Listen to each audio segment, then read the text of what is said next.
Hey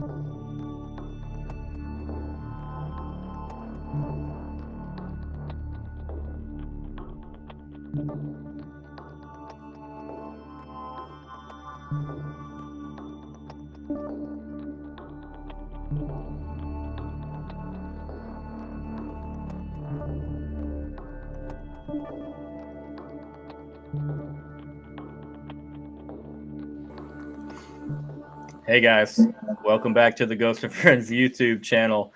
Welcome the heavy hitters, the big guests, Mr. Rob Behrens. Rob, what's that draped over your shoulder there, buddy? Someone just left. Someone just left this blanket in my room. I don't know what to do. Did you get a handwritten note or anything as well with that letter? Or, Yeah, odd font choices though. I don't know if I would have gone to the freestyle script personally, but yeah. But hey, but it's comfortable, so I like it. It looks good on you, man. Thank you. Incredible. Travis, welcome back, brother. Meet. Always good to have you, brother Kyle. We doing okay, gentlemen? Yep. Doing great, man. Doing fantastic. Although I'm a bit parched, so you do know I got to pour myself something. So I'll be pouring myself a little horns down, apple pie, Nice. for the show. So soon coming, that. Robert, to the state of Texas. So you will also be I'll able look out for to drink your horns down. So aiming for baseball season of being the when horns down gets there. So. I don't know. He looked more of a key lime pie guy. I don't know if the apple pie is going to do it for Rob. hey! I like key lime.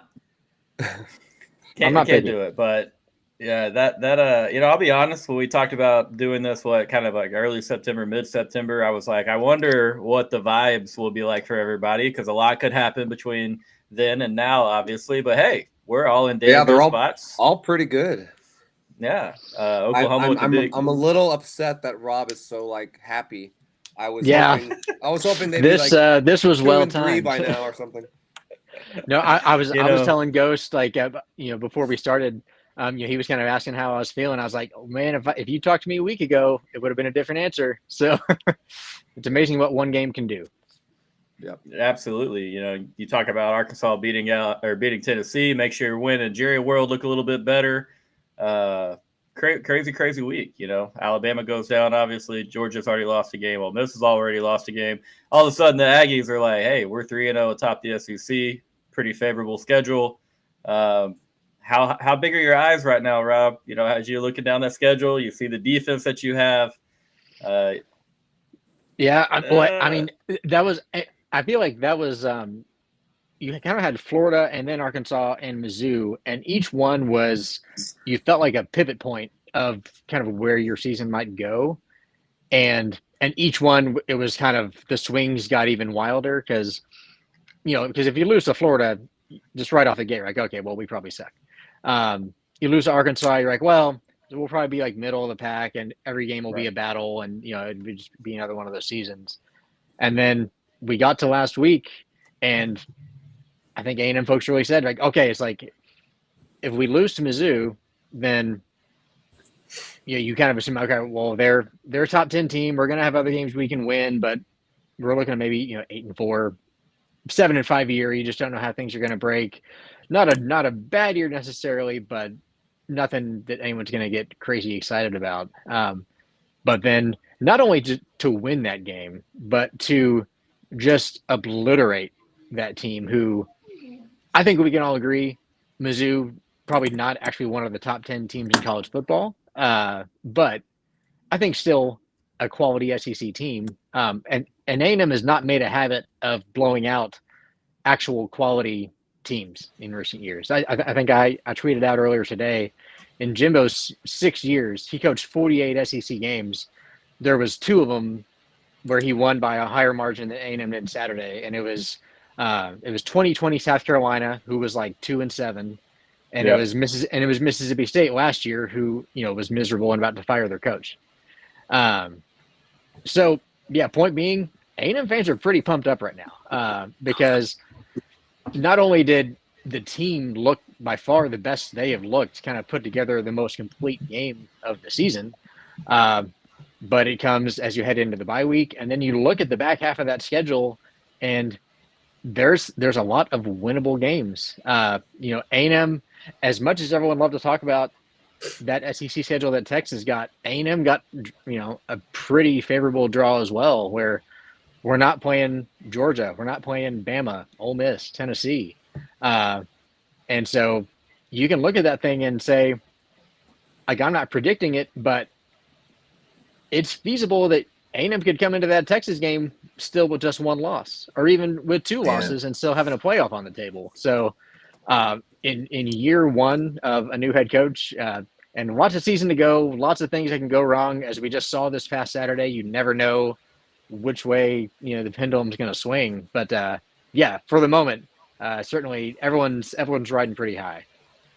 Yeah, I mean, rightfully so, man. Like I was saying, is you look down that schedule and you talk about, obviously you have the bye week now at South Carolina after LSU, right? So LSU at home, which, I mean, the way that LSU is playing defense right now is, y'all are going to get some stops against, Nussmeier. Like that's a game that I see y'all winning. At South Carolina, tough defense. Didn't look so tough against Ole Miss. They kind of had their way with them. Auburn, I don't know. I don't know. Is Aggie magic a thing? Because Travis and the boys showed the SEC real quick right there. The Sooner magic is a real If thing. OU can beat them, I think Aggie can. Yeah. Fair enough. Yeah. Well, and you throw Mississippi State in there, who we get right off the bye in 2 weeks. And it's games that, like, could you lose if you don't play your A game? Absolutely. But it's also games that you say, look, if A&M plays the way they did Saturday, I think there's a good chance that they could win all of those. And I hate getting that optimistic, because I feel like every time I've gotten that way, it ends in heartbreak. But you never know, man. That's the beauty of college football. Yeah. I mean, I feel good about your chances. I know that Texas fans, I wanted the A&M game to mean something. I predicted you guys to be 9-2 heading into that game. Now I'm kind of like, dang, because that game could have some very, very, very massive implications on the college football playoff race and obviously the SEC title race. Travis, talk to me. You were down there in Auburn, Alabama. I was at DKR. I was kind of laughing because y'all were down 2 scores in the fourth quarter. Part of me hurt a little bit because I want this game to mean something. And the next thing I know, I get a text and people are going crazy. Sooners had the lead. Talk to me a little bit about I'm assuming your first Jordan-Hare experience. Yeah, definitely. First time down to Jordan-Hare. And and what was so funny was, because I was in the press box, which their press box sucks. Rob, do you sit in the press box when you go? No, definitely not. Well, I don't know. I know your role, but wasn't sure what your game day looks like. So, anyways, the press box sucks at Auburn, because they sold the what used to be the press box, the 50-yard line. They sold that as premium seating because they're like, yeah, screw the media. Which, yeah, go for it, cool. I'm not wanting any special treatment or anything, but it does make things pretty difficult to watch. It was funny though, because like you would think, like Ghost, you talked about seeing us down 2 scores, right? You would think there would be like this real air of confidence in the press box, because I'm around all Auburn people, because at home games I don't sit with the media. Like I've never been into OU's press box. But I'm credentialed for every away game. So like since I'm not on the home media list, I sit with kind of like the extra requests. So it's all Auburn people, and then like me smack down in the middle. There's not like any confidence, even up 2 scores, and it's almost like they were manifesting this turnover that was about to happen. They're like, look, like Peyton Thorne, like he finds a way to have that back-breaking interception. And the thing is, like, going into the game, they were far and away the worst team at giving away the ball, and we were far and away the best team, speaking SEC rankings at this point, far and away the best team at forcing turnovers, right? So it was like a match made in heaven, theoretically, like a team that takes the ball and a team that loves to give it away. But it's getting to that fourth quarter, and everybody's like, God, there's no way they play a clean game. Like, they can't. And lo and behold, I mean, we called the perfect sim pressure on the perfect play. And, I mean, that pick 6 changed everything. And then Michael Hawkins, that's what I love about him so far is he just hasn't turned the ball over yet. He's absolutely going to have a turnover at some point, right? Like it's just not everything's your fault. But he seems to not make the mistakes so far, especially as a true freshman on the road in an environment where like that third quarter, like the fans in the stands, they're starting to get a little loud, not a lot of confidence in our offense to get it done. And I mean, a decent part of me, and I know this is some, coulda, woulda, shoulda type stuff, but like there's a decent part of me, especially seeing what I saw from Tennessee at Arkansas. It's like, I think we beat Tennessee if we just hold on to the ball, which means I think we beat Tennessee if Michael Hawkins Jr. plays, because I think like everybody wants to talk about Tennessee fans want to talk about, oh, we shut down the offense. We knew. Well, you did the same thing against Arkansas after you took out their starting quarterback and that didn't work. Like the fact of the matter is Tennessee has 2 bad tackles, mostly due to injury, but 2 bad tackles, and Nico gets lit up. So it's like, I think we would have stood our ground. Now, no use crying over spilled milk. There's no doubt about it. But if the Tennessee game is what it took for us to get to who our quarterback should be, so be it. So be it. So, anyways, the Auburn game, yeah, I mean, that deep ball, everybody at Auburn was so nice. Like, we had a great tailgate set up for our post-game show. Auburn fans were walking by thanking us for coming, asking us where we were staying, inviting us to their tailgates. Awesome, awesome experience. And that's one thing I put out on social media last week. It's like we're used to all this like vitriol in between the fan bases. And obviously us being on this pod together is kind of proof in the pudding that if you just talk face to face, like if you can reason with people, everybody's pretty cool. Like Auburn had a great time. Like all the Auburn burner accounts, troll accounts that I never run into, yeah, they can say whatever because the people in Auburn were sweethearts. So like that's what I've enjoyed, and I always, tell people if you can make it happen, go to the away games. You will have a completely different perspective of the average college football fan and the average away fan, opposing fan, and it will shape kind of how your perspective and mentality and the way you interact with them moving forward. Yeah, I mean, I told you as you're going, I was kind of rooting for you guys in Auburn a little bit just to, hey, I want this game to mean something. Selfishly, yeah. Yeah, selfishly, which you knew that. And so I'm glad. I am earnestly glad that you had a good trip, that you guys had a good time. It was going to be a win-win situation for me. Obviously, either way, I set it up that way. And so I mean it when I say good for you, good for the Sooners. I thought you said a lot of things about that game. Didn't you guarantee it? I doubled back. I made sure. On this channel, on multiple episodes, I screamed out loud. I need to go back and get after that, man. But then on my Thursday predictions, I had you guys winning 9-5. So I was kind of pissed when y'all came out of the gates early and went and scored a touchdown. And you ruined the prediction pretty early there. But I don't know if you guys were watching the game, but when you even if you're watching on Score Center or whatever, like seeing that the first drive of the game, Michael Hawkins Jr. rips off a 48-yard touchdown run. Like, I imagine first thing you guys seeing that being like, oh, okay, we might actually have to deal with an offense, October 12th. Well, we didn't do much the rest of the game offensively, but that initial oh my God, first drive, this kid gets in and all of a sudden he's, in the end zone. Pretty interesting. Right. No, I agree with you there, Kyle. Yeah, I was gonna say, talking about the Red Rivalry game, I'm not worried about y'all's offense. I'm worried about stupid, insane turnovers that put you in spots to score easy points when you don't have an offense. Like a fumbling a punt or something, and y'all get it inside the 20. That's the kind of stuff that happens in this game. So I'm worried about that stuff. I'm not worried about y'all's offense. Well, we got Voodoo Travis over here who's telling NFL scouts in the stands to watch out for Gentry Williams, and he picks off Quinn Ewers on the first pass of the game. Like, Travis can't do that this year. We're not going to allow him to do that. I'm going to go find him at the state fair and make sure he speaks none of that shit into existence, man, because that hurt a little bit. So, all right, Kyle, we're back to number 1 in the country. We're 5-0. How are you feeling, man? You are you already making plans for Atlanta, SEC championship game, and more, or you think we've still got a little in my bit to heart prove here? always. I'm There you always go. in my heart. There's no one we can't beat, but you know the Red River game is nuts. The last 7 out of the last 8 have been by a score. It's not always the best team that wins. You know, Charlie Strong went in there and beat Oklahoma somehow with no team. So anything can happen.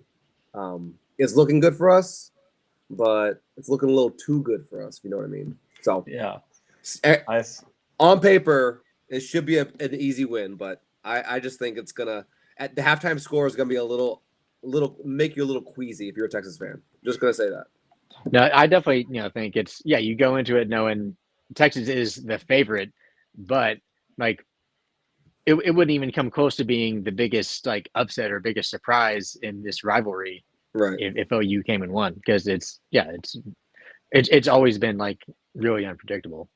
Although it's been like A&M Arkansas, but with stakes, and both teams win. Yeah, I was gonna say that game is always by a score, and you never know who's gonna come away, and it's usually y'all. But I can't. You said OU has never beaten a number 1 Texas, so we do have that going for us. Yeah.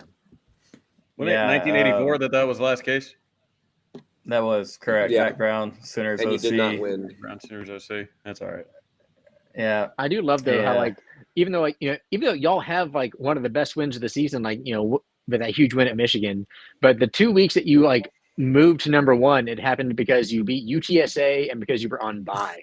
Yeah, that is pretty. That's funny. just a testament to this college football season. Yeah, it has some inklings of 07.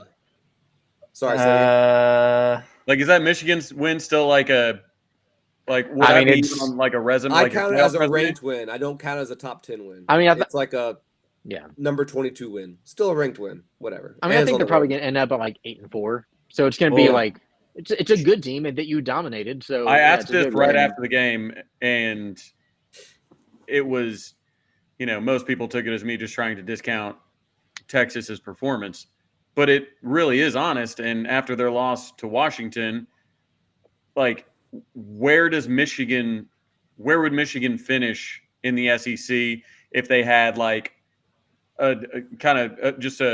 an average SEC schedule, not something like y'all's and not something like ours, but somewhere in between? Where do you think this Michigan team would end up? Probably like Rob said, 8-4, 7-5, somewhere in there. Oh man, that's tough. It's hard to they don't have a lot offensively, and you're talking about playing an SEC schedule, going through the grindhouse. We don't know what depth looks like. We don't know what injuries look like. I could see a path to 6-6. They don't. I mean, we beat them. We manhandled them. We can't take that away from Texas. But that win it's looking not as shiny as it did. Obviously a few weeks ago. Here's a question though, and I'd like all your opinions. Is the Michigan better, or the Michigan win better, or is the Aggie Missouri win better? Which of those would you hang your hat on more? I would hang it more on the Michigan, but only because I'm biased. The Missouri almost lost to Vandy in double overtime or in overtime a week or so. Vandy's great. Right. So I was like, oh, obviously Missouri sucks. And then Aggies destroyed. I'm like, yeah, Missouri sucks. And then Vandy goes and beats Bama. So I'm like, wait a minute. Someone's got to be good in that mix. Someone's got to be good. That's what's always fun. We've gotten to that point in the season where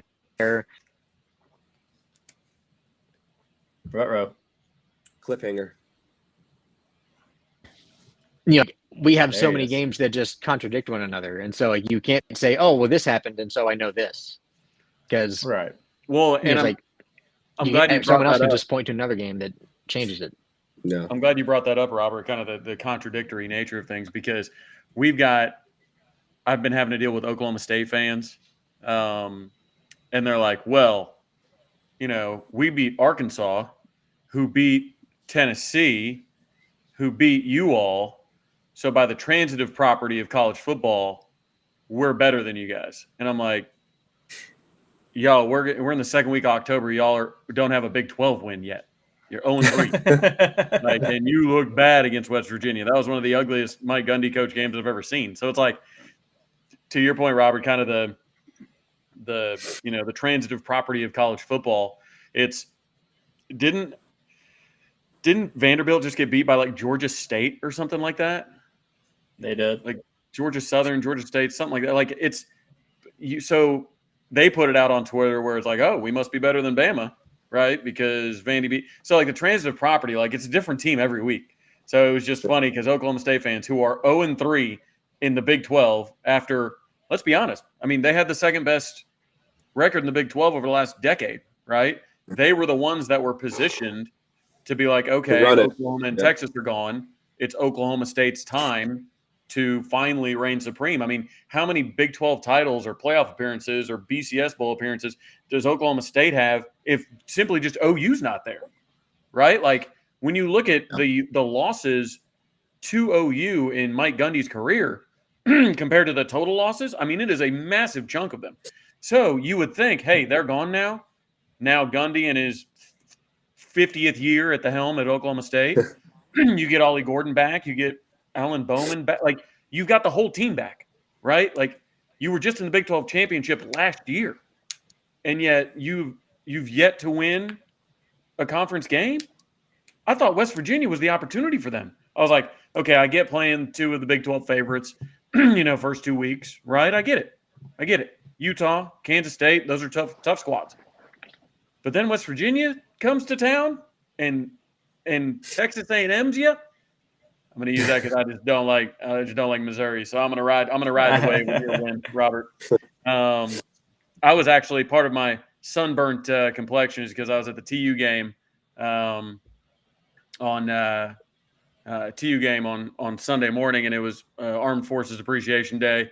It was really cool. Obviously playing Army. It was funny though because they lost to the Army, and they were like, "Hey, the real Army, the real cadets beat TU, while the fake cadets beat Mizzou." It was great. That's amazing. Nice. OU has more Big 12 wins than Okie Light. That's pretty easy firepower right there for you, Trav. Shout out to the meat man. It is awesome when you think about, you play your first two opponents. They had Utah. They had a chance to win that game. And then Avery Johnson just true. And then Avery Johnson just dusts you the next weekend, and then you get pow driven by the Mountaineers. So I don't know what Oklahoma State football looks like in the future, but I love that you took your subtle shot at them, while you could right here. Hey, they're still Aggies, right?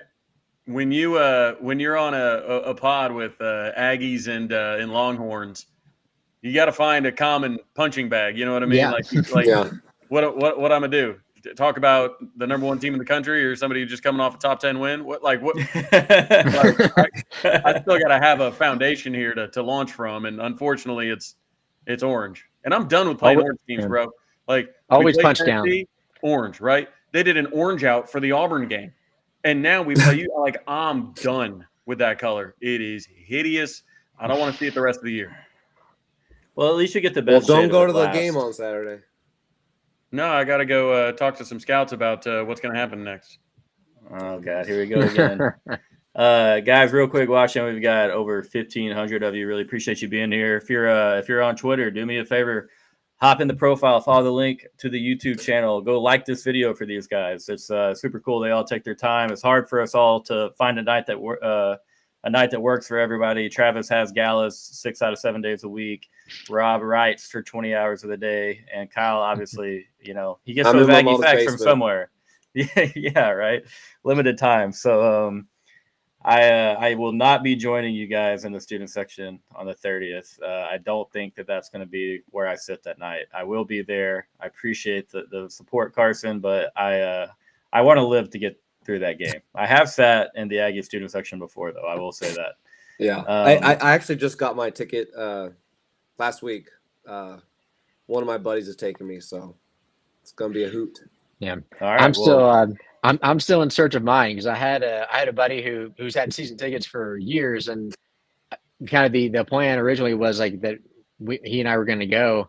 But then a couple months ago, he was like, dude, it's like, I can like make a profit on my entire season by selling these tickets. And so I was like, Yeah. you do you, man. So I'm in the market, but it's not looking good because the market is high. Money Yeah, over loyalty. A&M keeps winning. They go up FMH. $100. Every win A&M gets, they just go up. Yeah. Yeah. Well, see, and that was the thing is that I've had like years of being an A&M fan that when I was looking at these in like July and August, I was like, just wait, it'll go down. Yeah. And so, yeah, I was like, of course, now it's setting up to be like the 1 year where it's, you know, it's like, or you would have benefited from buying early. Yeah. You know, I'm fully with you right there. There's a lot of times where I'm like, you know, we're right about that. You know, hey, Texas and OU tickets, they'll go down. Texas loses to Maryland. OU loses to Kansas State, like always. And, you know, tickets drop in half. Yep. Sorry, Dante, appreciate you being here. If this happens, brother, I don't think you ever have to worry about seeing a ghost again. I think I will disperse and wrap this whole show up.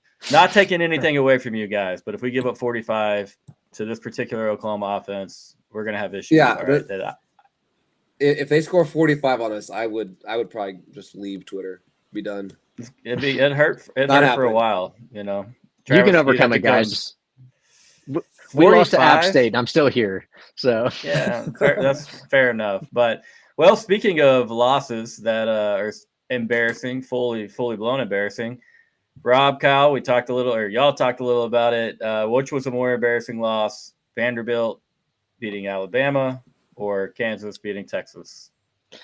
Yeah, I remember. Yeah, I got into this debate, and there was one of those where it's like, obviously Bama.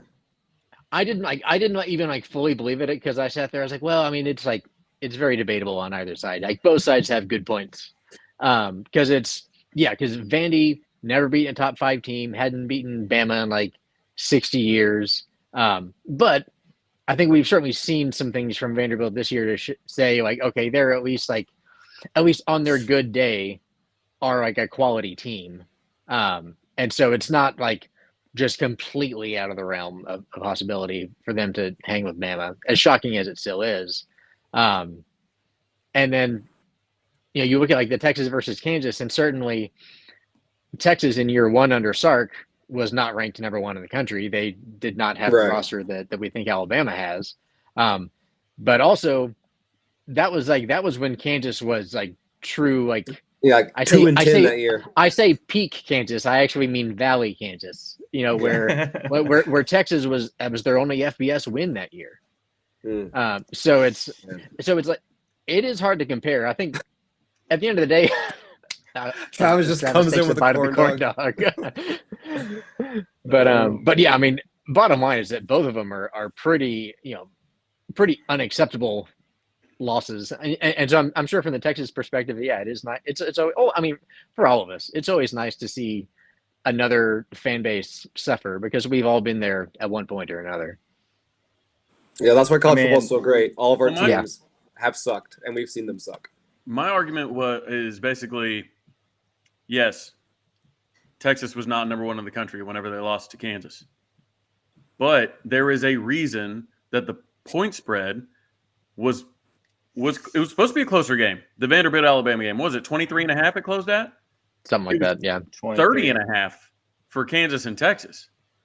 So, like, and you pointed out, I mean, Kansas was historically bad that year.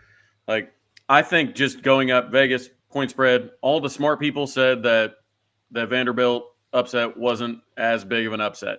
Now, when you bring in just the names, right? Like one thing that I, dealt with OU fans at the end of last season, it was like when we lost to Kansas. Like Kansas ended up ranked. Like Kansas was a ranked team. Yeah, right? They were good. But they're like, oh, lose to Kansas. I'm like, yeah, you had ranked team, and they're like Oklahoma State and Kansas. I'm like, they're both ranked teams.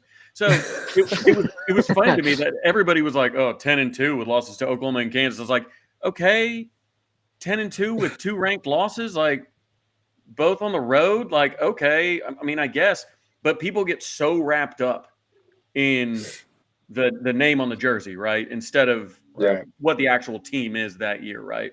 So that's where it's like everybody's like, oh, it's got to be Vandy, Alabama. To your point, right? Vandy's never done this, right? Well, their quarterback has won multiple games where they were 21-point dogs, right? They brought him over and offensive coordinator over together. Like there was a bit of reason to be optimistic. That Kansas team ain't no reason to be optimistic. And I think when I think historically about University of Texas, what made it so crazy to me, and Alabama's in kind of the same lane of this argument too, but it's like the amount of money that Texas has in its football budget should never lose to a team that only has one P5 or one FBS win that year. That's where it was like, look, like that's what, like, Texas should never be on that level. Oklahoma should never be on that level. Like, I totally get it, but I don't know. It's fun. Those are historic. What are some of the other ones that could be compared to it? Would it be the Michigan App State game? Would that Stanford beating? If you want to go by spread, Stanford covered and won as a 41-point underdog. Oh, against USC. Was that Pete the Carroll, Harbaugh? John Harbaugh, Yeah. Harbaugh's Stanford team. Yeah, I count that one as the biggest upset. by Because spread, Howard won a game or something like that, right? That recently that there was a really crazy one. Yeah, I remember. I remember. I don't know if that was more than a larger spread than what Harbaugh and Stanford did at USC that night, but. Yeah, I'm trying to think of some other ones. There's got to be a couple. I will say, I put it out there on Twitter, but it was like I can't imagine being a college football fan that's not on Twitter. Like, you hear everything first. Well, and it's just we all experienced that Bama loss together. Like, we hung on every single play, the deep bomb, everything. SEC Network's numbers were probably crazy, but it was like I literally put it out on Twitter, like, I can't believe this, and everybody's like, yeah, I know exactly what that guy's talking about. Like, I can't yell out my window here and say, I can't believe this, and everybody's like, shut up. Like, just the community that exists online, that everybody gets to experience that at the same time. And then, Vandy football is like, hey, comment under here, tell us where our goalposts are. And, like, people are, like, literally, like, doing lives with the goalpost down Broadway before it goes into Cumberland. Like, that's insane. And then the video guy for Vanderbilt takes the dope photo of him in an empty stadium just leaned up against the goalpost stand. That goalpost just leaning up against it. I'm like, oh my God, you got to drop a mixtape or something now, because that's the perfect cover for it. Yeah. I like the SEC. Go ahead. Like 15 years ago, if it was a big game, I was like, oh, I'm going to get with my buddies and go to the sports bar because you want like communal experience of watching football. Right. Now, like, for me, it's like, it's a big game when I'm like, okay, I'm going to go upstairs by myself with my phone. Yes. No one bother me. No, the best setup is no one else in the house. I have my laptop in front of me on the coffee table and my phone fully charged, and I'm watching the game. Because tweeting stuff throughout the game is the best part. For sure. Yeah, I will say, like, I find more and more, like, I tweet less and less, like, during the game. Like, unless it is, like, a blowout. Like, if it's actually, like, a close game, I generally am, like, hardly tweeting at all, just because I think just because I'm stressed and I'm focused on the game. And I also, like, I try to keep most of my stuff pretty, like, light and positive, and I'm not always in a light and positive state of mind when the game's going on.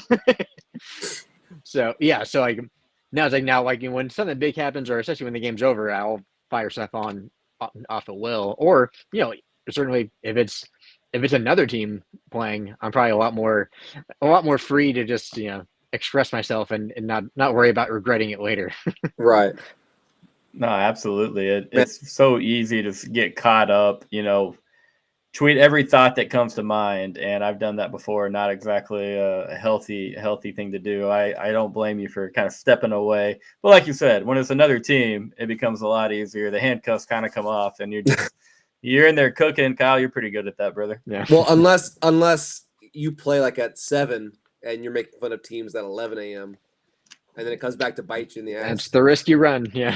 Well, that's why the Cardinals fan. The Big 12 haters, were like, oh man, I hate 11 a.m. kicks. I'm like, for a guy that talks a lot of crap on Twitter, 11 a.m. is not so bad. You know what I mean? It's true.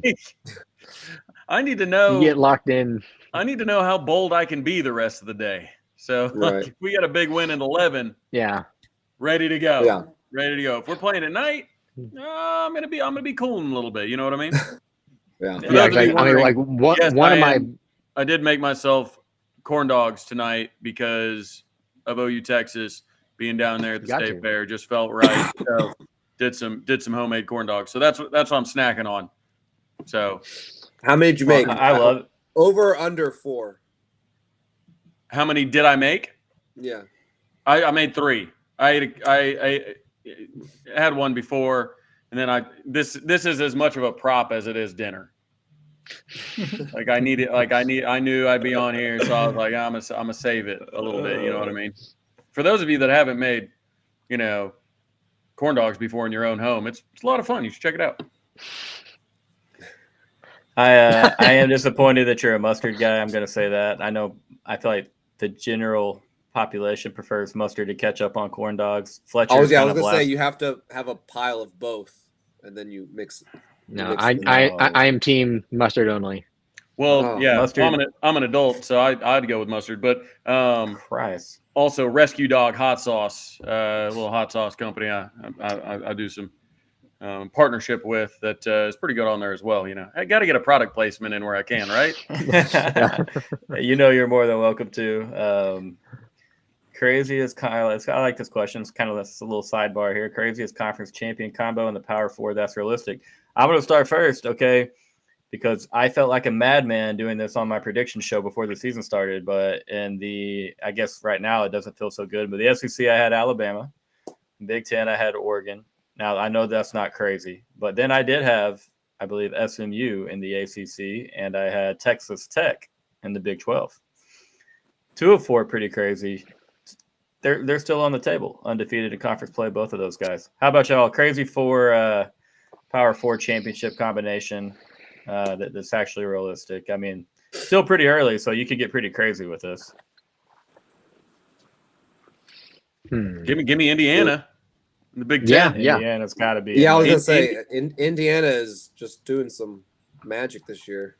Which was great because we've all seen the edits of their coach when he got hired, and they're like, why are this, that, and the other? And he's like, I win.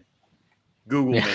I'm like, oh, and then they're 6-0. I'm like, oh my God, we should have Googled him. Like, Googled him. Yeah, Indiana would be my pick as the crazy but definitely possible conference champion. I know everybody's pretty much given that to Ohio State, but we'll see. It's college football. Yep. This is. I'm trying to think. I don't have ACC standings at all memorized, but outside of like Clemson and Miami and I guess SMU, who else is really in the running there? I don't know. Pittsburgh is undefeated. That's everybody true. but Florida State. Yeah, everybody but Florida State. North Carolina State's pretty stinky. North Carolina's bad. Could be Louisville's, I think, got a couple losses now. Yeah, that was a big win for SMU, winning at Louisville last weekend. Definitely kind of, I think, surprised some people. But does Notre Dame play in that conference championship? Right? They still? No, they don't. No. They did that. They did that the COVID year. They just did it that one time to fuck us over. And then they went back to being independent. And everything else. They did that one time so I could write that one Aggie fact. Yeah.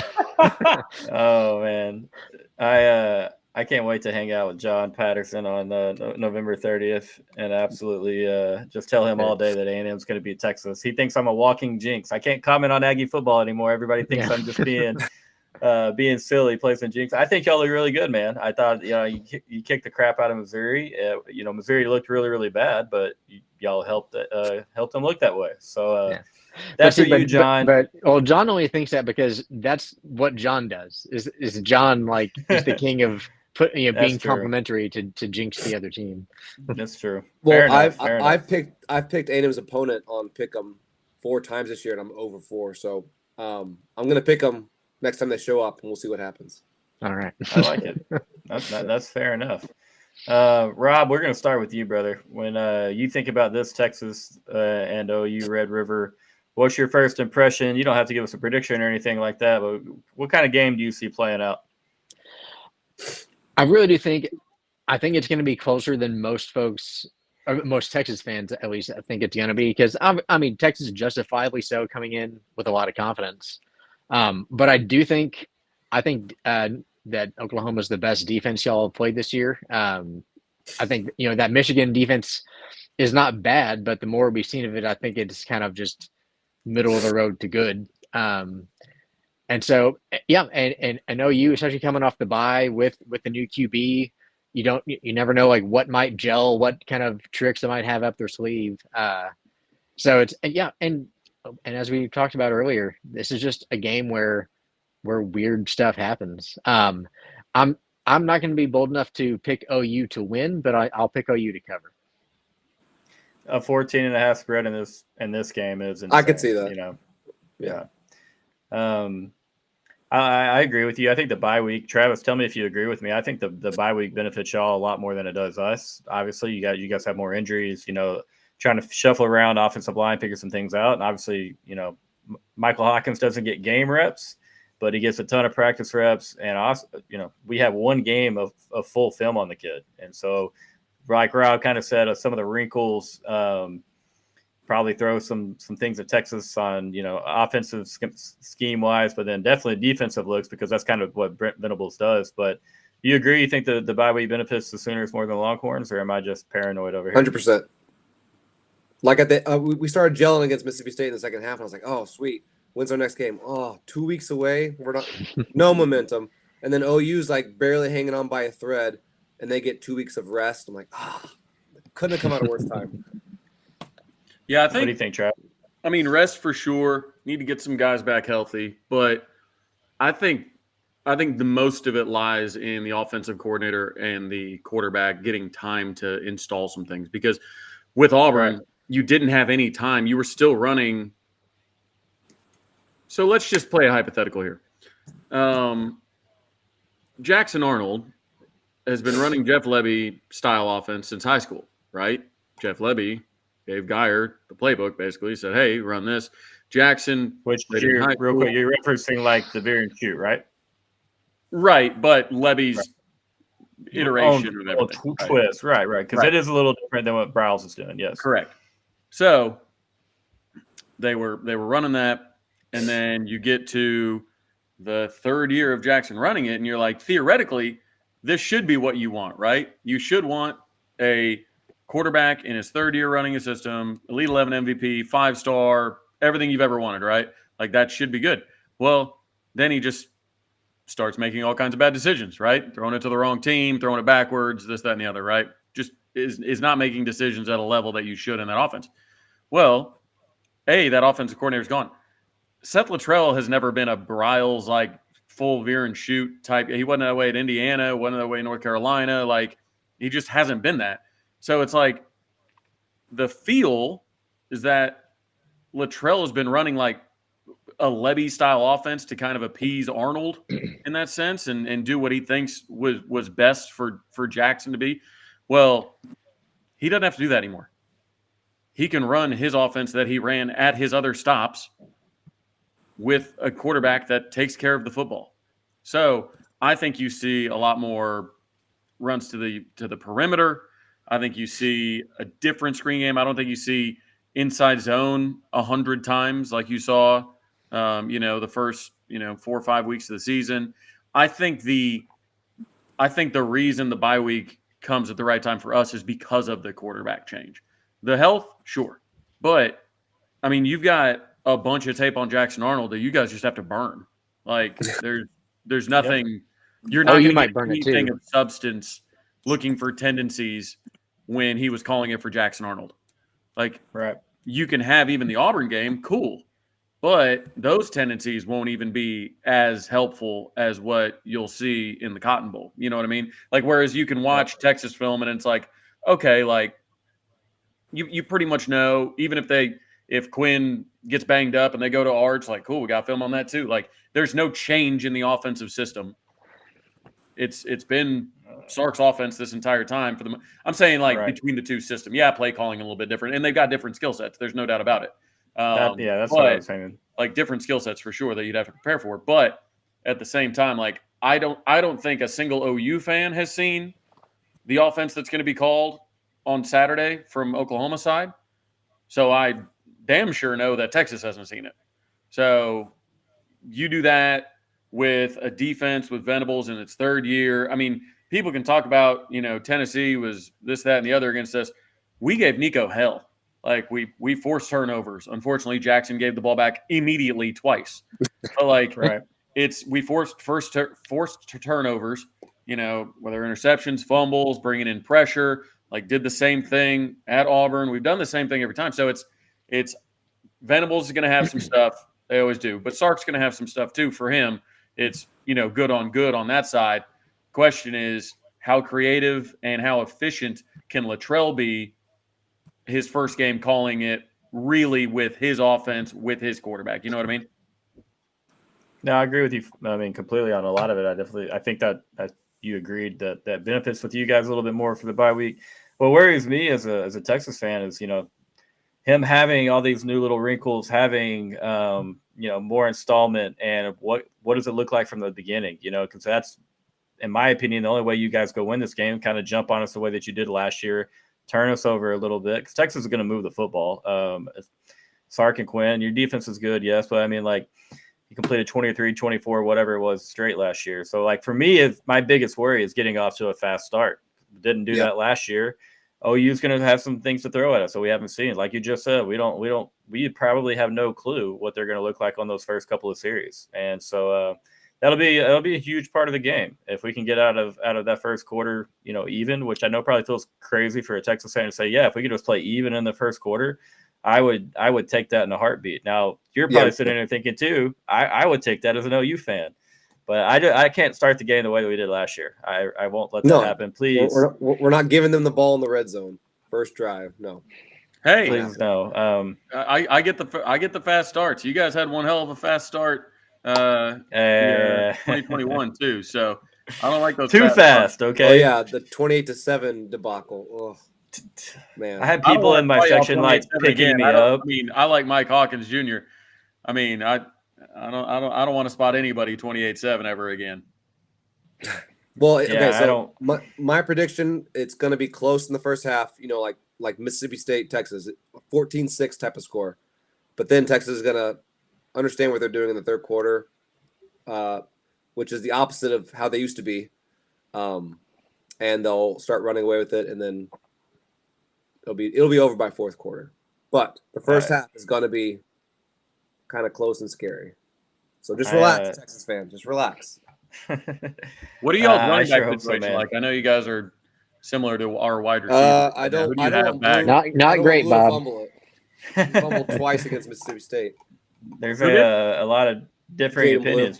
Jaden Blue had 2 fumbles versus Mississippi State. Kind of got benched there right at around the half.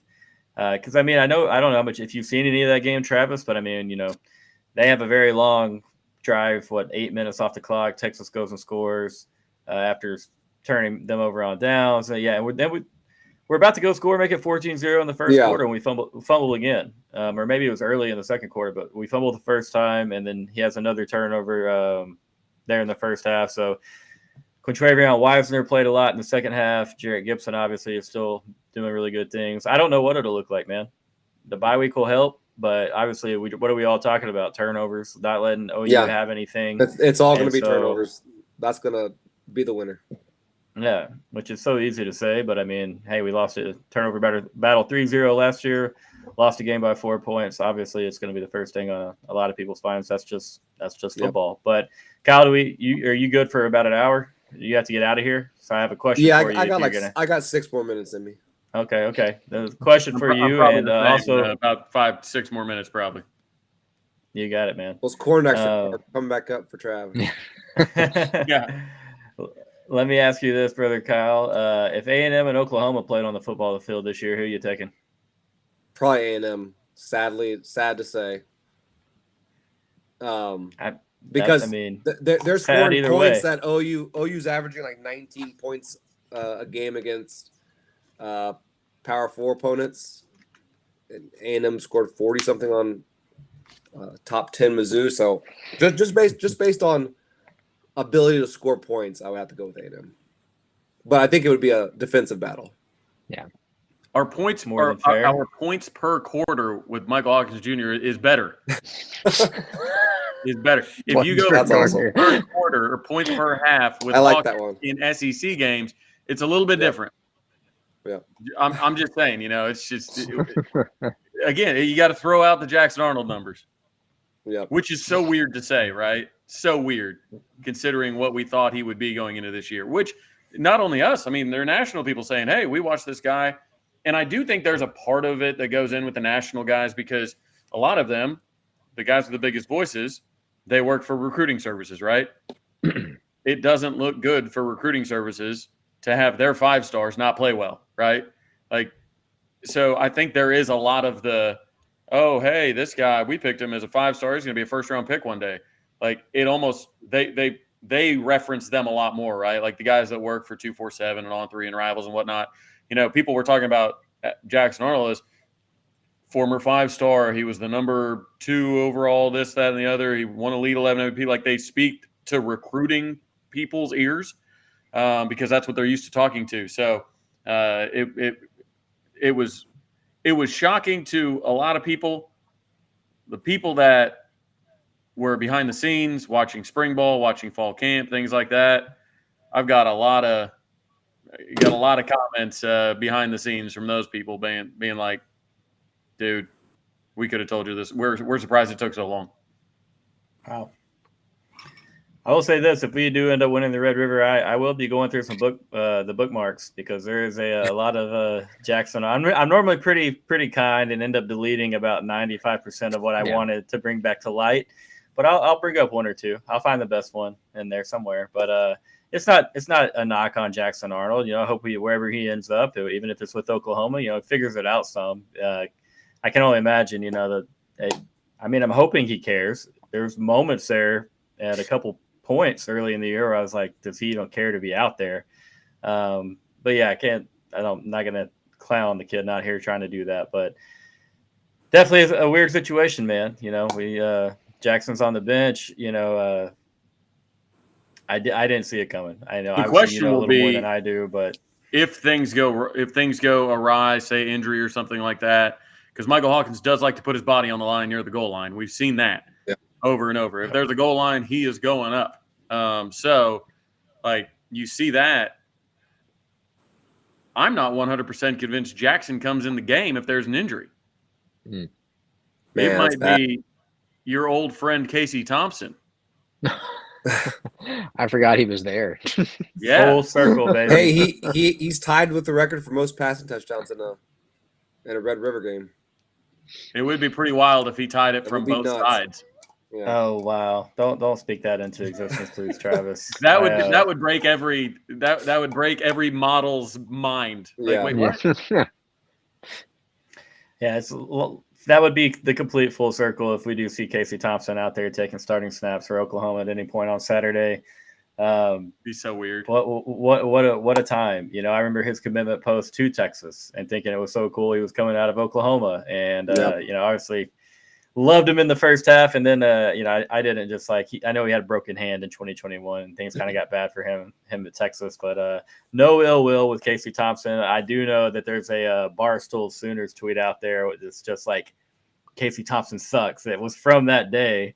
I have that one bookmarked just to bring up, just in case, just in case. It's gonna be like some guy that hasn't been there in 3 years. Right. Yeah. Be like, who is this? What is this? They've gone through 7 different admins. Yeah. He has no idea it was ever posted. But Kyle, how crazy is it that you got Caleb Williams already in the NFL, and you still have Casey Thompson and Hudson Card both still rocking it in college ball? When Cam Rising, former Lincoln Riley commit, former Texas player, is now still at Utah. That's what's crazy to me. Texas is the mecca of football. Cam Rising was committed to Bob Stoops. Cam Nuts. Rising was pre-Lincoln Riley.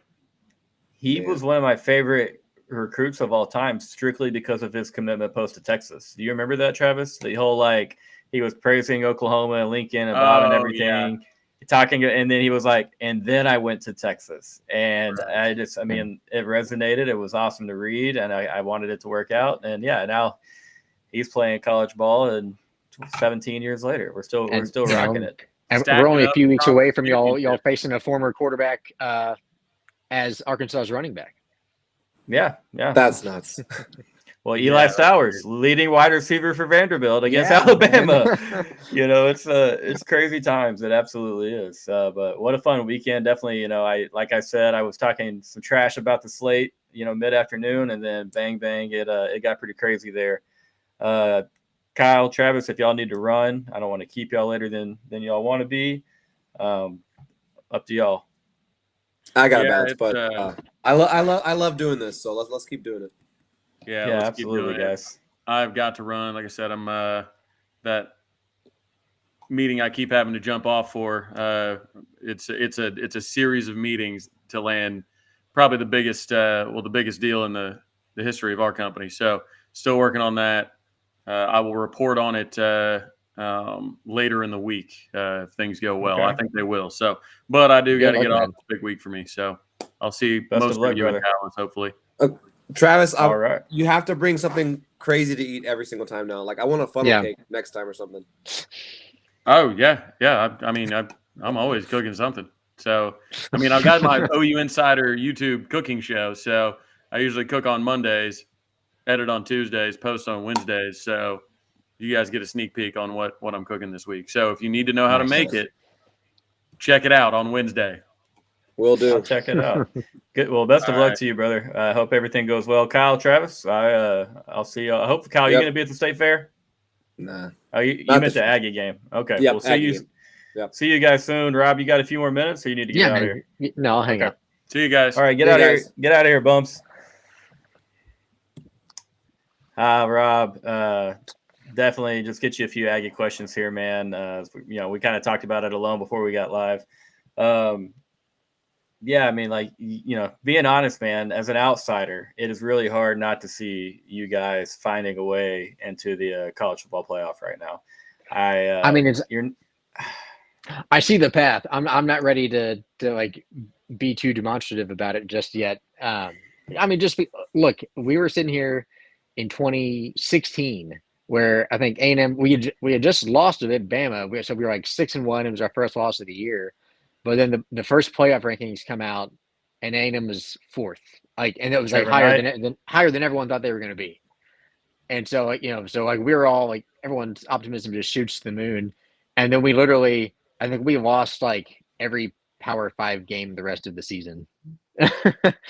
and granted, a lot of that was we lost Trevor Knight, and so that changes things dramatically. But right, I think that definitely that heartbreak taught me to all right, don't ever fully buy in.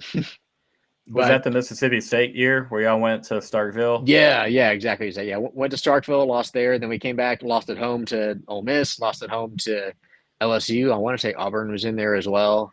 And it was all close games too. That was the hard part. Is that it's all games that were winnable, and then you just kind of wet the bed. And then we end up going to the Texas Bowl, and we lose to K-State, and that was the year where K-State beat every Texas team, so they printed the state champs T-shirts. Oh yeah, they did it. They went 5-0. Baylor, Texas, so TCU. Tech, real glad we could help them out with that. But yeah, I remember that. But I definitely do see it, because not just with the win, but a pretty dominating win for A&M, 31 points.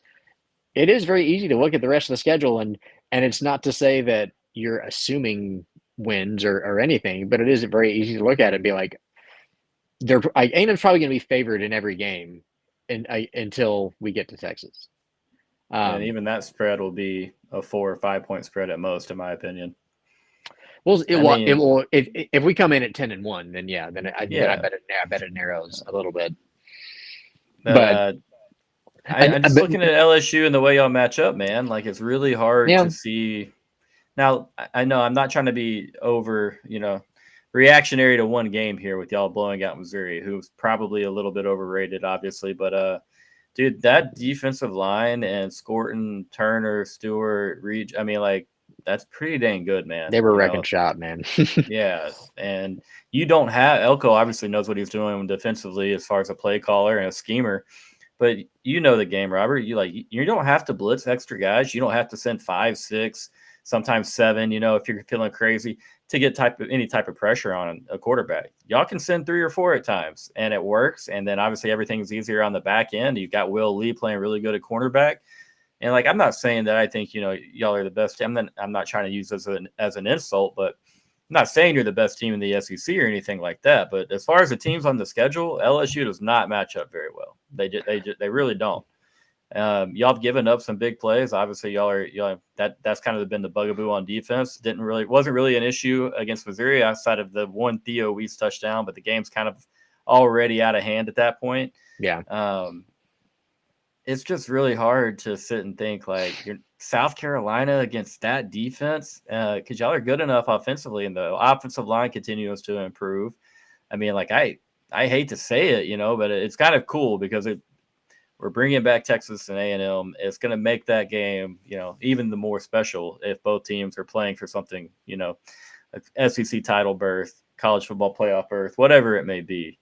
So I get why you're hesitant. If it was my team, I'd still be hesitant. I'd be doing the same thing, and it's kind of the case I'm in right now. Everybody's talking about how good Texas is, at least from our side, telling us no chance we lose here or there, and for me, it's just there's always a chance. Yeah. We just went through hell for a long time. We lost to an Oklahoma team last year that were probably 10 to 14 points better than, but hey, you lose the turnover battle 3-0. You don't score from first and goal from the 1, you're going to lose at games. So yeah. Well, and I think it was in Mike Elko's press conference today. He basically talked about it. Said that Missouri game. He's like, that's not any kind of statement from our team or anything. And he said he's like, yeah, it's like we played well. It's like, but just because you play well one game doesn't mean oh, that's just how we're going to play now. It's like you have to keep doing a lot of work to keep that up. And so I think A&M still has a lot of work to go because honestly we saw that when they beat Florida, and kind of I would say that was their other game this year where you watch that game they looked like the clearly superior team, and then the next week they played Bowling Green and had a game that was way closer than it should have been, and kind of felt like they sleptwalked through it. So to be fair though, that the Bowling Green is a little bit better, in the MAC conference, and people will probably give them credit for. And that's also a really, really awkwardly placed game because it's right between the road trip to Gainesville, then up to Jerry World for Arkansas. I'm not excusing it. That's still a game as an Aggie. I'm sure you wanted to win by multiple scores, obviously. I can see how that game, played out still more early in Marcel's time there.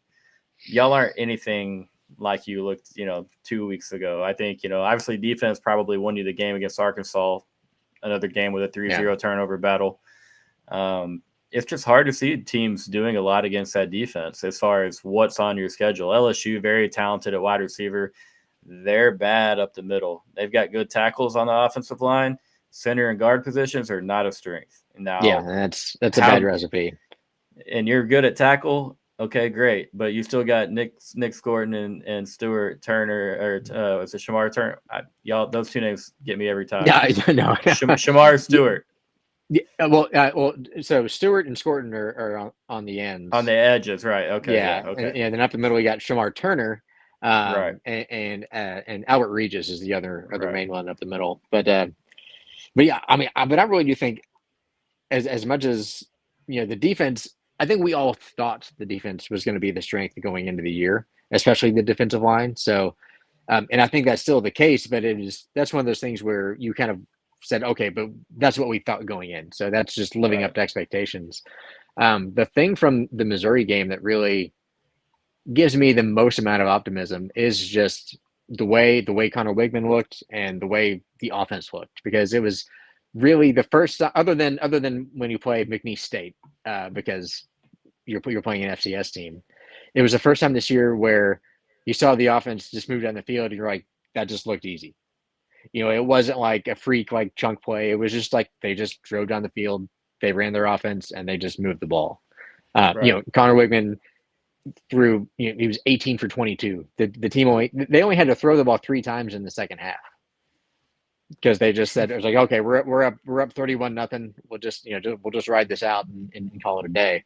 But during the whole Marcel Reed 3-game stretch, even going through that at 3-0, the thing that kept me from being too high on the team's season-long outlook was that, I mean, those teams like struggled offensively in those games. Yeah, they did. Like Florida looked good, but Bowling Green and Arkansas, like that offense had long stretches where it kind of just stalled out. And Marcel was completing like 40% of his passes. And and props to him. Like he made plays in the run game. He didn't turn the ball over a single time, which was massive, and a big part of why A&M was able to win. But you can't just win on playing keep away and playing good defense the entire year. At some point, you're going to have to score points. You're going to come up against a team that's going to score points on you. And so, if we can get that version of that offense from this past Saturday, the rest of the year, I do think that, like, if A&M is playing their best brand of football, they can beat just about anybody on that schedule. That's not to say that they will beat everybody, but I think they have that capability and they have that ceiling, which I wouldn't have said that a week ago. It's funny what we can do, man. Yeah. All of a sudden you look at Arkansas, you're like, okay, they're capable of taking down Tennessee. That win looks a little better, as we mentioned earlier in the show. It's big for you guys to have, obviously you had Notre Dame and Missouri at home, but LSU and Texas as well. Death Valley is not an easy place to play. DKR is an environment that is much, much improved over the last few years. Cannot wait to see Georgia roll into town here in a little over a week and a half. Yeah, night game kickoff. Something we waited for in Austin for a very, very long time as far as a top 5 matchup. I know this is that night could ruin, a couple of big stats for you that you and Kyle like to, bring you out as far as the top 10 wins at home and stuff like that. And so it's not like you would be rooting for us either way. So I'm hoping we can cut that out. It is hard though, because like with because I've thrown that out there before of like, Texas didn't have a top 5 win at home. I mean it's something like 20 or 30 years. There's something crazy, but I mean it's a little bit disingenuous because a big part of it is because for really the past 20 years in the Big 12, like the only Big 12 team rolling in there as a top 5 opponent is Oklahoma, and that game's like the Cotton Bowl every year. So it's Texas hasn't won a top 5 game at DKR, but how many had they played? And it was like a handful of them. Very, very, very few. Because even when LSU came to town in 2019, they were not top 5 at the time. USC in 2018, they came to Austin. They were supposed to be a little higher rated. They were ranked, I believe, in 2017 when we played. I think my years might be mixed up. But when we went to USC, they were top 5. When they came to Austin, they were not top 5. Some of the Oklahoma State teams under Gundy, I don't think they were top 5, maybe top 10. The Brandon Weeden year, they did come. Brandon Weeden and Justin Blackman, they came to Austin, but I don't know what they were ranked at the time. It was, I want to say, a September game when they came to town. I don't know. That's tough. They're not a ton. What did it, man, was the Big 12 North. The Big 12 North was so powerful when the Big 12 was formed. Yeah. And you would have a top 5, top 10 K-State. You would have a top 5, top 10 Nebraska, a couple times of Colorado. Yeah. And not anymore. And so they fell off there as soon as kind of Texas and Oklahoma took over the conference. Then Les Miles got to Oklahoma State, started making some noise. Off the top of my head, man, I can think of Ohio State coming to town in 2006 for the number 1 versus number 2 matchup. And outside of that, man, like I am really, really struggling to think of top 5 opponents that have come to DKR. Yeah, really, really difficult to think of many. So appreciate you, at least admitting to that and saying, it's a little scared, but I do appreciate what you're doing on Twitter, man. It's always fun to watch you guys go at it. And I will say it could be the most fun, as much fun as we've had on Twitter. It could just these next couple months, man, as we're building up to that game, because I've noticed a noticeable surge just from the time your game ended at roughly 3:00 on Saturday. Aggies are definitely feeling themselves a little bit more. I got, I think, 3 different DMs telling me like, "You're so lucky you're on a bye week," or "Hey, How do you feel about the game now? Tell me how you feel. If you had to make a prediction for Texas A&M, what is it now? And they're being good sports about it and everything. I got a DM Friday night with a picture of y'all's baseball crowd versus HCU. Oh yeah.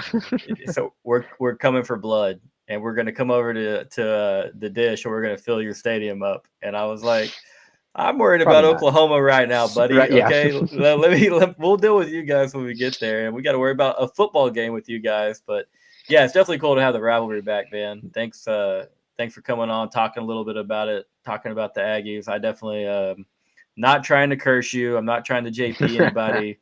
Being honest, I really just like the schedule, how it lays out for a very, very good A&M defense. Hey, I mean, and yeah, we said it from the beginning of the year. It was that, we didn't know what this team was going to be exactly, but you looked at that schedule and you said, oh, man, like Mizzou, Notre Dame, LSU, Texas, like that's their 4 hardest games. They're all at Kyle Field.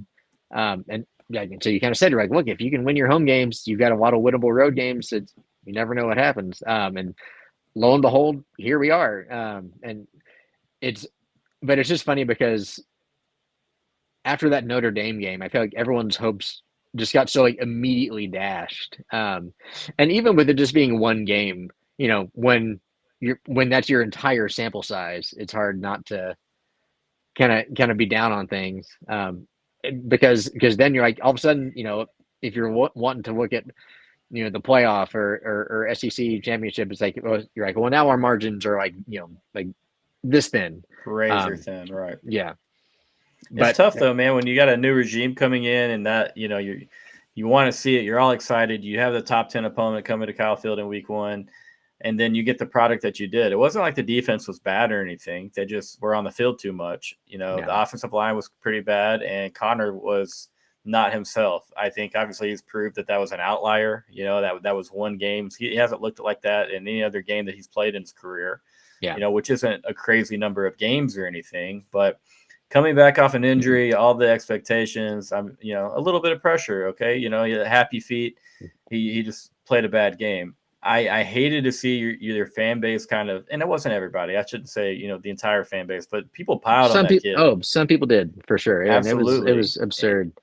And while and I didn't understand. And there was a lot of there was some stuff that got personal.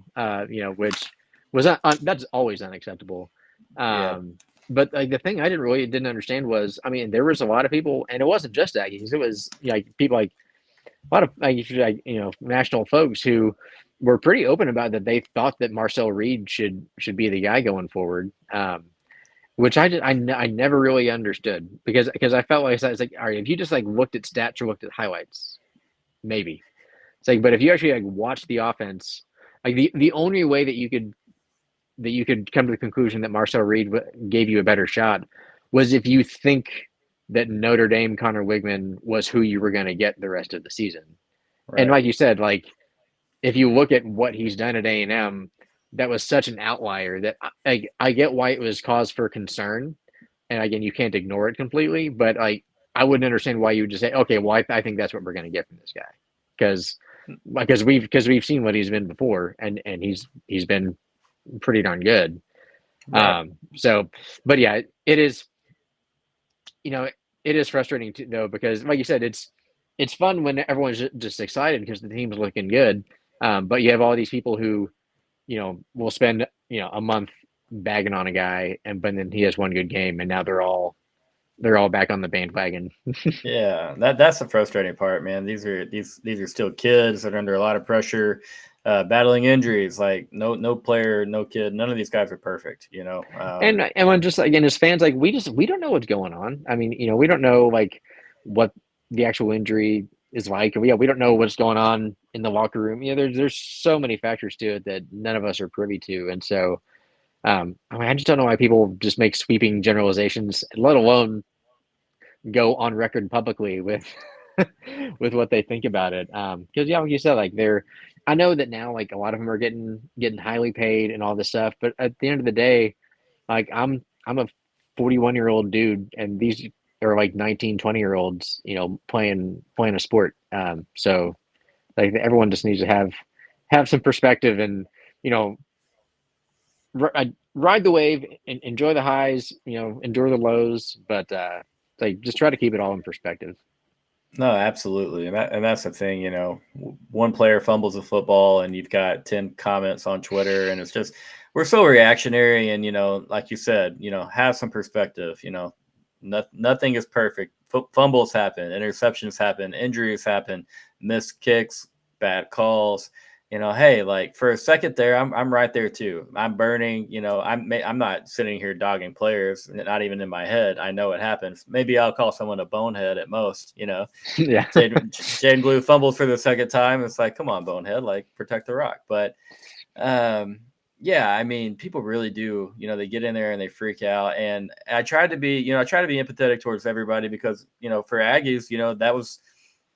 Y'all are so excited for Coach Elko to be back in town. You're curious to see what the product looked like. It looks like that.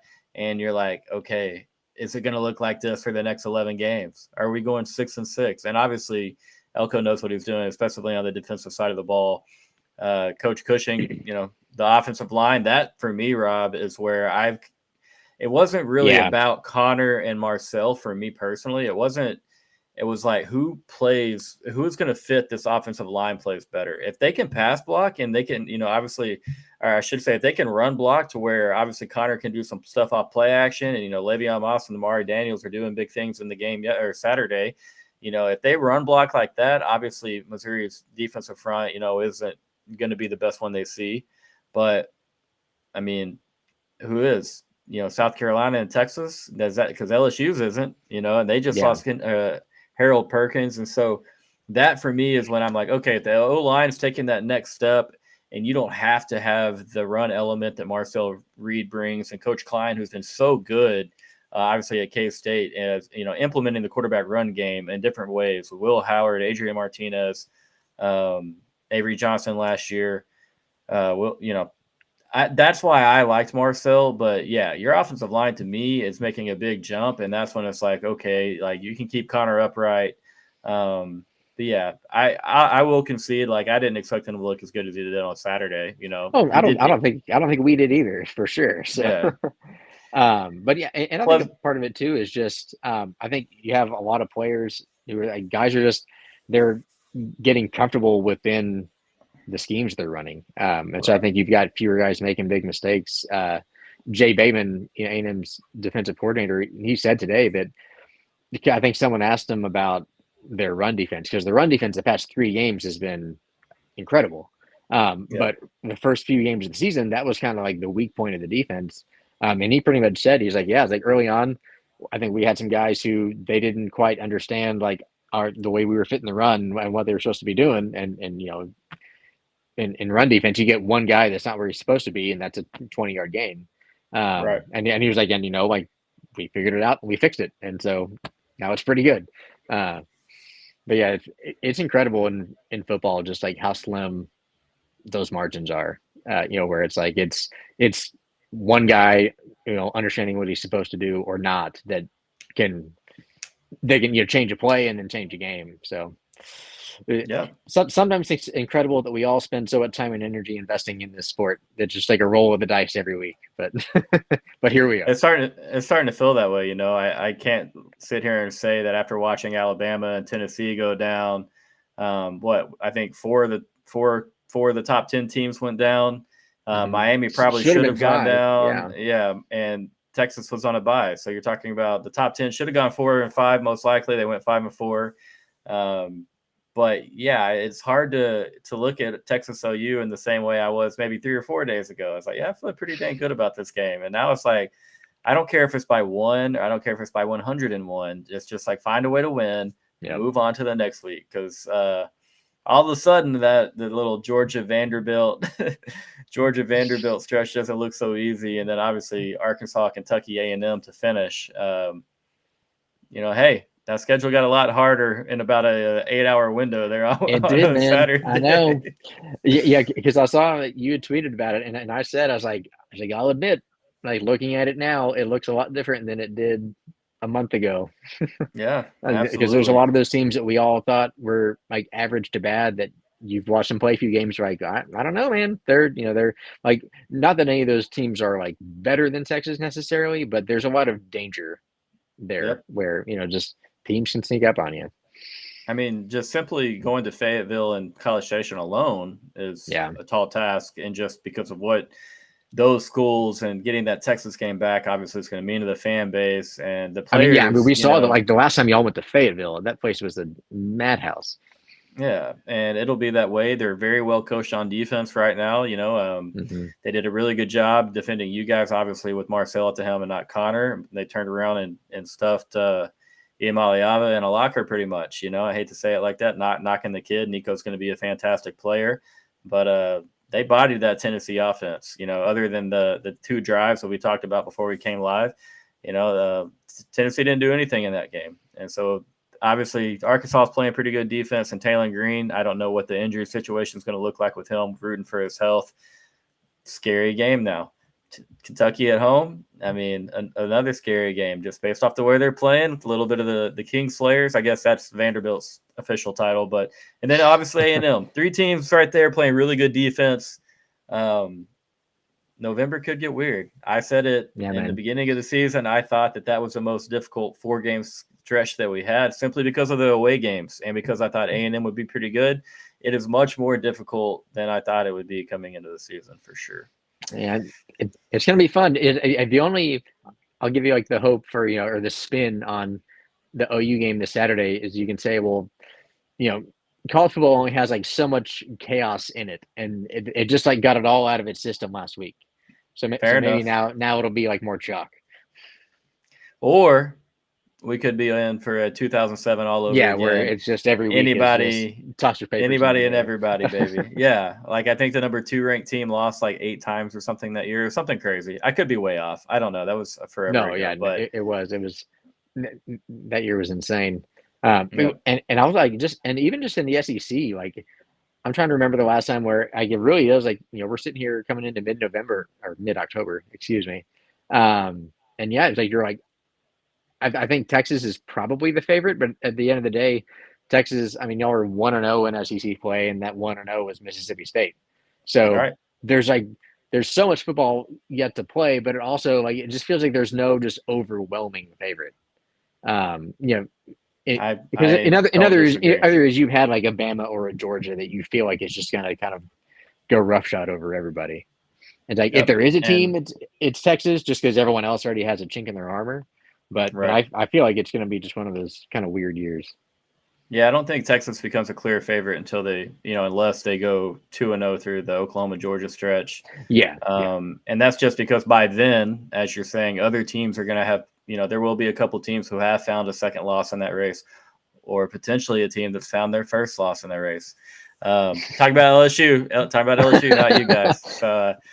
But what are you guys are going to lose? I think they've got Arkansas and Ole Miss the next 2 weeks. They have Ole Miss coming up this weekend, I believe. They should, because LSU was on bye last weekend. I know they get all. What's up with the SEC teams coming off a bye week? South Carolina looked absolutely miserable at home against Ole Miss coming off a bye, and then obviously Missouri. I think they stayed on bye on their trip to College Station. They're like, hey man, I'll tell you. After having Jimbo Fisher as our coach, I've completely abandoned the concept of the bye being beneficial, because I feel we never looked better after the bye. I remember in 2022, I guess it was the year we went 5-7. It was I think right before the bye was that game where we went to Tuscaloosa and we were 1 play away from knocking off Alabama, despite everything else that happened that season. And then so that kind of gives you some hope. You go into the bye, and then we were playing at South Carolina, who was not good that year. And then they go up 17-0 halfway through the first quarter. They return the opening kickoff for a touchdown, and then we just turned the ball over twice in our own territory to start the game, and we still almost came back and won. But it was just you come out of the bye and you have all this hope, and and it was just the worst possible start. And that's the worst example, but I feel like over his entire tenure, every time you thought that we're coming out of the bye, so we're gonna have an advantage here, it almost never panned out. And so, so it just sometimes, one football team is just better, and we don't need to overthink it. No, that's how it is. I definitely thought that Missouri might figure a few things out offensively. Maybe figure out some of their penalty issues, some of the explosives or lack of explosive plays that they look like the same team. So I guess it depends on coaching, players, and it worries me. But at least Oklahoma is also coming into this game off a bye, so yeah, right. I really do think it benefits Oklahoma much more because we've been pretty healthy everywhere outside of the running back room. We've had it's college football. We're in going to week 7, so there's little nicks and bruises here or there. But I don't like Oklahoma getting a bye week to figure out a situation with a young, inexperienced quarterback and a reshuffled offensive line. But I do hope they get healthy and give us the best shot that they have, because it's not. 2022 was fun, man. I mean, dogging them and winning by 49 was a good time. But that game is so cool to me. I almost want to see it go 4 quarters. Have a comfortable 14 to 17 point lead. Maybe they score to cut it to 10, something like that. I don't want it to be too close, but yeah, it's one of those that, like, while the game's going on, you wish you could just blow them out and get it over with. But yeah, once the game is over, it's like, I feel like you always look back a little bit more fondly on like those really tight games first, because when it's a blowout, like you get like by like the end of the third quarter, you're kind of like, well, do you want to go grab something to eat, or it's like, it's like I feel bad. I feel like we're just wasting the next hour if we just sit here and watch this game. Right. Yeah. So it's. So I know what you mean. That as much as you always like would in a lot of ways prefer just to blow someone out and get it over with. It's a little bit more exciting if it's actually a good game. Yeah, absolutely. Like I mean, like 2022, I mean, a great win, but I still don't have it in my like top 3 or 4 of wins that I've seen Texas have against Oklahoma in the stadium. 2008 was a fun game. Number 1 versus number 5, 10-point win. Man, I don't want to do this because we don't have that many wins in the last 15 years to go back. So all of the wins would be in my top 4. Yeah. 4-11 in the last 15. So, but yeah, I mean, overall in the SEC, give me if you would give me a name or two out of the teams with a loss outside of, obviously our schools don't have a loss yet. Give me maybe what you or who you think is the best team or two out of the pack with Ole Miss, Tennessee, Bama, Georgia. Yeah. I guess Mizzou only has 1 loss if you want. Technically. I think I still give Georgia the benefit of the doubt because I mean, just the body of work we've seen from them over several years. Like we know that's a really talented team. They lost to Bama, but really you look at it like, okay, like so they played a bad like 2 quarters, and then they kind of went back to being more about like kind of what we thought they'd be. And so I think Georgia, until proven otherwise, is very much still at the top of that race. But yeah, it's like real quick, like every single team you go through, you can find a flaw. Ole Miss, looked great. It really has looked, like what we thought we would see in every game except for that Kentucky game. Right.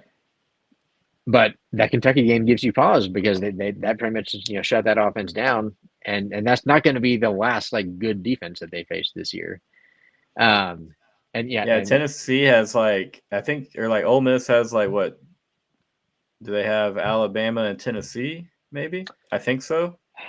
I'd have to go back and look. I don't know, but they're another one. They're another one, kind of like A&M and Texas, that their draw was pretty favorable overall. Like, I think they don't have just a murderer's row. I think it's Tennessee and Georgia, and then after that, it was like really supposed to be really kind of mundane as far as schedules go. Yeah. Obviously they weren't planning on losing to Kentucky at home. Sure. But yeah, I think obviously, I mean I'm shocked. We're a couple weeks into SEC play, and Texas A&M and LSU.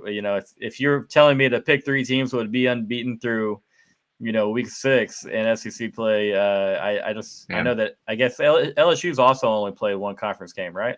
Yeah, that's correct. Yeah, because they had a bye last week, and they I think week before that they South played Carolina. Yeah, they beat South Carolina, and and then after that they had a weird game against like South Alabama or something like that. Okay. Um, So, I mean, yeah, we've only played one SEC game apiece, but I mean, I don't know. I shouldn't say I didn't expect you guys to be 3-0. I just expected more teams, which I have to be honest. I had y'all winning to Missouri or winning against Notre Dame, losing in the Missouri game, and then maybe losing one more there at the very, very end of the year. But yeah, I mean, I would have, I would have said most likely whoever had won Georgia and Alabama would still be undefeated, obviously. Ole Miss by looking at their schedule, so yeah, it definitely feels like, hey, a week ago, if you would have said, hey, there's a chance of Texas and Texas A&M playing in the SEC championship the week after, that they played the Lone Star Showdown, which I don't like that name, by the way. Yeah, it's just kind of there. Middle of the road. Yeah. Indeed. They played it safe. Yeah, right. But, I would have called you crazy. And even if you're just, having some fun.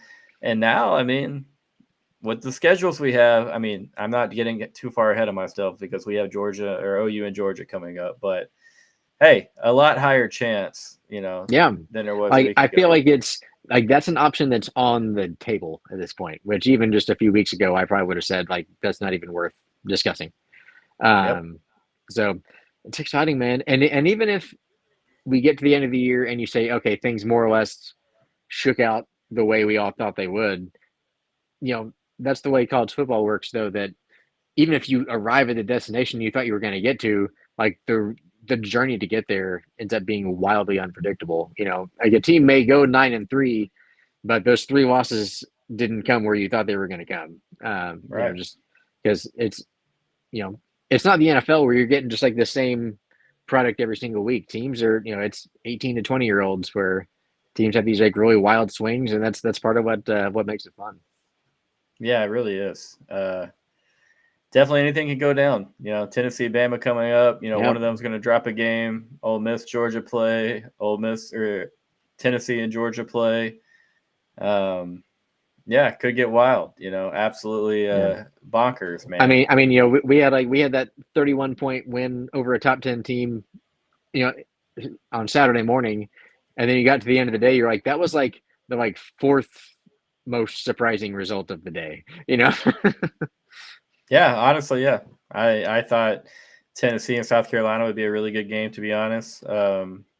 Yeah, that's shocking when you think about it like that. Mizzou and A&M was just kind of overshadowed. I like in the SEC shorts, you had I don't know if you watched. I did, yeah. But the SEC shorts, they're carrying the Arkansas fans are carrying the goalposts. Obviously, the Vanderbilt fans are they run into each other, and the Pig fan is like getting overshadowed by Vanderbilt for beating Alabama. Yeah. All right. Basically like, okay. And, you hate that for Arkansas just a little bit. I'm sure they didn't mind seeing, Vanderbilt take them down too much. But yeah, crazy day, Rob. I really appreciate you getting on here, talking a lot with me about it. Always fun to have you on, man. You got anything else before I let you get out of here and get you some sleep? No, man, I'm going to go catch up on sleep. I'm going to, enjoy the bye week and enjoy hopefully a stress-free weekend. Absolutely. but still watch a lot of football.